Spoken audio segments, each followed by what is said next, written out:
Hey everyone. I've been talking about sketchy policies at the University of British Columbia, specifically in regards to their decision to fire Stephen Galloway from the creative writing department recently. But there's been another, even more interesting bit of fuckery that I want to look at today. I'm going to return to the so-called debate between Dr. Jordan Peterson and two nutters on November 18th of this year. I expect my video today will convince you that Brenda Cosman and Mary Bryson are nutters and not just people I disagree with. Hi, I'm Diana Davison. First things first, who is Jordan Peterson? I'll put a link to a podcast he did with Joe Rogan below because it was particularly stellar, but basically Dr. Peterson has been pushed too far by the political agenda behind social justice warriors, and he's making a very important stand. What makes him so important is that he spent his life studying how ideologies turn into murderous states, and he recognizes the symptoms of this direction in our current society. I wouldn't be an effective substitute for what Jordan Peterson can tell you, so I'll just give you a link to his channel as well, and a link to his website below. Long story short, Peterson debated two colleagues on the nefariousness of Canadian legislation that will now include gender identity and gender expression into the category of groups protected by the Charter of Human Rights. In this debate, he was told that gender pronoun misuse would not be prosecuted as a crime, and in the same debate was immediately accused of a hate crime by Dr. Mary Bryson from the University of British Columbia. Brenda Cosman then goes on to tell Peterson that what Bryson just said didn't actually happen. This is a fabulous example of what we refer to as gaslighting. And I think it's really helpful in going back to what Justice Minister Wilson-Raybould said yesterday following the passing of C-16, and I'll quote, "It's our collective responsibility to recognize and reduce the vulnerability of transgender diverse persons to discrimination, hate crimes, and hate propaganda." And a lot of what we've been hearing here is hate propaganda. Just so you all notice is that I have in fact been denounced today. And what I am saying has in fact been described as hate propaganda. So one thing I'd like to suggest to you, every single person in the audience, you're next. So Professor Peterson hasn't been denounced, some might want to, but he has been severely criticized. And that is actually what speech does. You know what? That was so much fun. I want to see it again. And a lot of what we've been hearing here is hate propaganda. I have in fact been denounced today. And what I am saying has in fact been described as hate propaganda. So Professor Peterson hasn't been denounced, some might want to. Now, when Peterson says, "You're next," well, he's right. Journalist Christe Blatchford is next. She's been put on the short list. Wait for it, I'll get to that in a moment.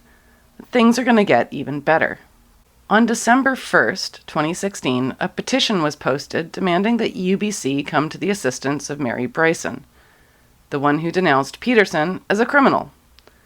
The petition states that Bryson's academic freedom is under threat. We, the undersigned, at the University of British Columbia and elsewhere, write to urge UBC to express its commitment to academic freedom as the core value of our campus in this time when the rights of Indigenous and people of color, LGBTQ2S, and women are under threat in the media and public discourse. We ask that UBC, as an institution of higher learning, make a principled defense of the scholars and students who devote their intellectual lives to research and instruction that promotes the equality and human rights of vulnerable and underrepresented social groups. Specifically, we call upon UBC to declare its support of Dr. Mary Bryson, Senior Associate Dean and Professor, Faculty of Education, in light of recent attacks upon their person and scholarship. We urge the university to release a statement affirming Dr. Bryson's academic freedom and human rights, and through this affirmation, the academic freedom and human rights of all members of our community. I'm chuckling a bit there because let's look at what Dr. Bryson herself had to say about Jordan Peterson's academic freedom in the debate. There was, in 1989, at Western, as now, an extraordinary media frenzy concerning the apparent threat to academic freedom posed by the mere possibility that academic freedom is not an absolute guarantee, that as scholars, our relationship with knowledge and with the public trust is tempered by responsibilities and limitations. I want to focus instead on the ethical significance of an academic's total dereliction of academic responsibility. Academics are never free to distribute totally bogus claims while trading on the value provided by their title as a professor in a great Canadian university. So Bryson herself does not accept total academic freedom, when what you're saying may be based on irresponsible scholarship. Bryson explicitly wanted to make the point at the debate that she did not respect Jordan Peterson's academic freedom at all. She went there to accuse him of hate speech and try to have him removed from his position at the University of Toronto. Why does Mary Bryson suddenly get to claim academic freedom to stop criticism of her ideas? Things are about to get worse for Dr. Mary Bryson. Enter Christe Blatchford.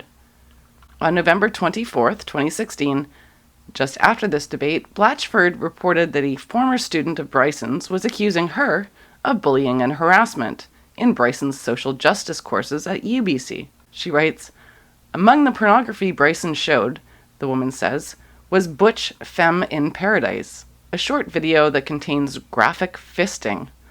Bryson agreed the film was screened, but said it's an art film, and that the activities in it were entirely consensual." The former student describes classes that were harrowing, especially for a young woman then 21 from a small Ontario town. On one occasion, she says, a guest speaker suddenly dropped her pants, stood before the class naked from the waist down, and showed us her black satin strap-on penis. Yes, this really happened. The students sat there in stunned, awkward silence. We had no idea what to say, what to do, or where to look. Bryson confirmed the incident, but said the presenter unexpectedly showed a dildo while demonstrating the correct way to use condoms.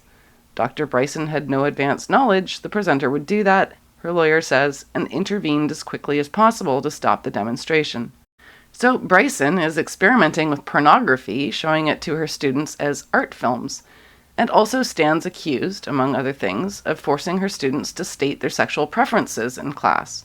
Bryson is supposed to be under investigation right now by UBC for the allegations made in this article.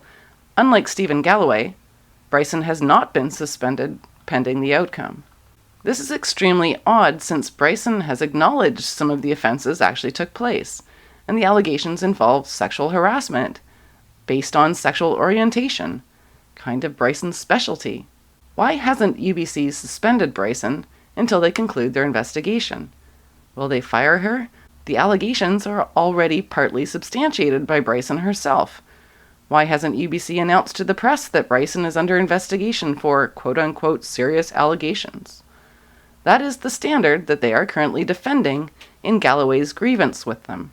Instead of that, UBC faculty accuse Christe Blatchford of hate crimes and demand that UBC do something about Ms. Blatchford from the December 1st petition. Following the forum, Dr. Bryson was subject to a number of public and private attacks in emails, on social media, and in the national press. Most notably, opinion writer Christe Blatchford wrote a piece published in the National Post, accusing Dr. Bryson of bullying a student in a lesbian studies course that they taught 25 years ago. Blatchford denounced Dr. Bryson's use of experimental pedagogy, which Blatchford admitted garnered scholarly recognition in the form of peer-reviewed publications. Blatchford intentionally refused to use Dr. Bryson's pronoun, they, them, in the article, referring to Dr. Bryson as a she, thus self-consciously violating the terms of the Ontario Rights Code.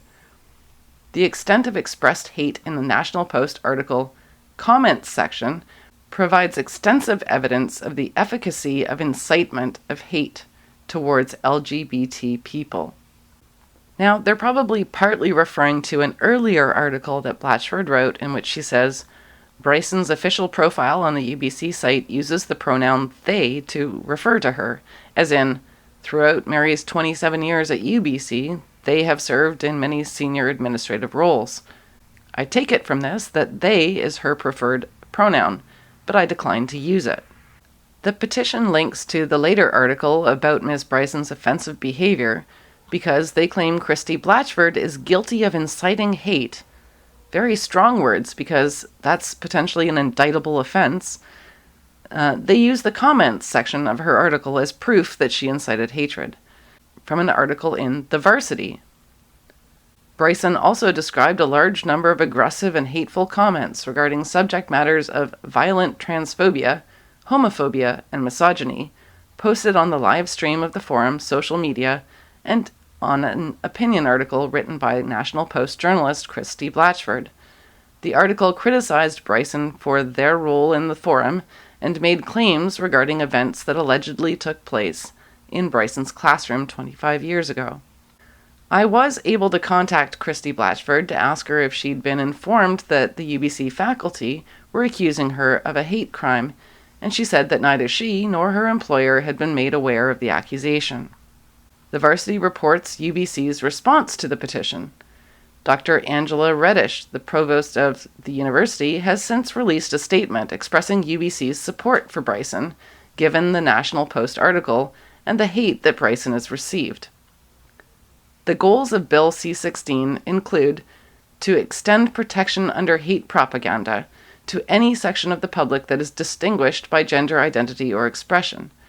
This article encourages the reverse, wrote Reddish in the statement.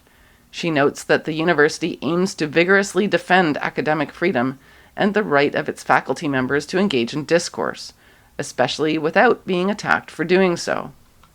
UBC is proud to have faculty members who engage on complex societal issues, and it is deeply troubling to me that one of UBC's faculty members should be singled out because of their participation in a debate on a controversial topic. Now, Jordan Peterson has made claims that new legislation will make it a crime if you refuse to use these new, ridiculous preferred pronouns. He said the social justice nutters are after his job, which they are, and that they'll come for you next. So I think you're being sold a bill of goods here about how benevolent the intent of Bill C-16 is, and I also know because another lawyer told me that because I suspected that the Ontario Human Rights Commission people were behind all of this legislation, essentially speaking, in Canada, and that's actually the case because the federal people have indicated that these policies will be interpreted in accordance with the Ontario Human Rights Commission's policies online. And so you guys should go read those because those are not fun. And I would say that they pose an incredible threat to your liberty. And it's all done under the guise of compassion. But Brenda Kosman, a professor of law at the University of Toronto, tells him that he's absolutely wrong. Number 2, Bill C-16 adds gender identity and gender expression to provisions in the criminal code that define an identifiable group for the purposes of advocating genocide, the public incitement of hatred, and the willful promotion of hatred. So how might these provisions affect the use of pronouns? And do these provisions in any way criminalize the use or misuse of pronouns? Not even close. Why are you so sure, Ms. Kosman? Public incitement of hatred. Well, the provisions of the criminal code requires that the incitement is likely to lead to a breach of the peace. Now, does that sound subjective? Well, the Supreme Court of Canada has said there's a very clear definition. The threshold is violence. In fact, there has to be personal violence. It is an extremely high threshold.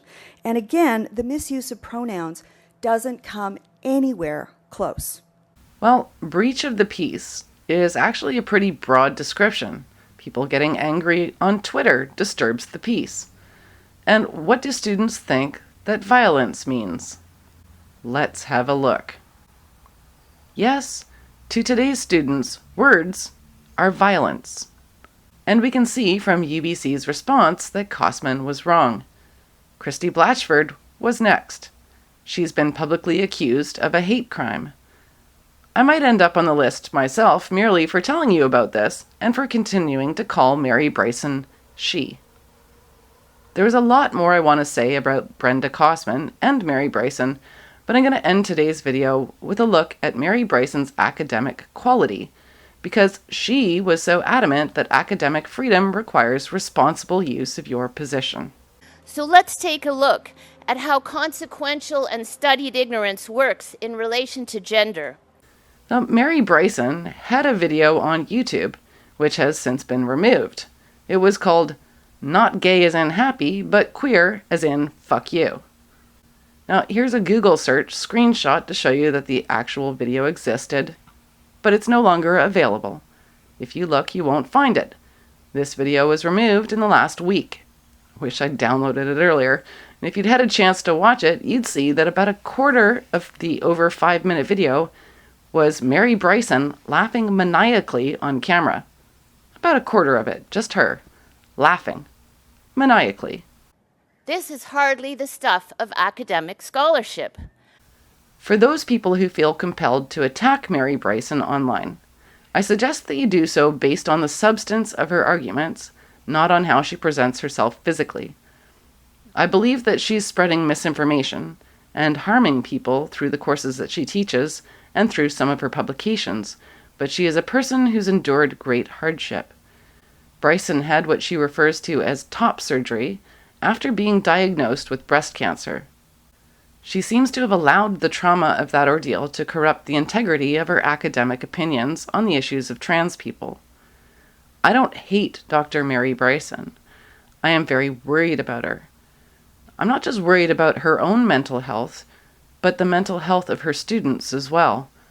See, Mary Bryson has made her personal blog unavailable, but there was an article on her site that explains she was a lesbian when diagnosed with breast cancer, and she decided that she was just getting top surgery by the time she completed the double mastectomy. I do not think that she's in a position to tell people to choose this operation when it isn't medically required.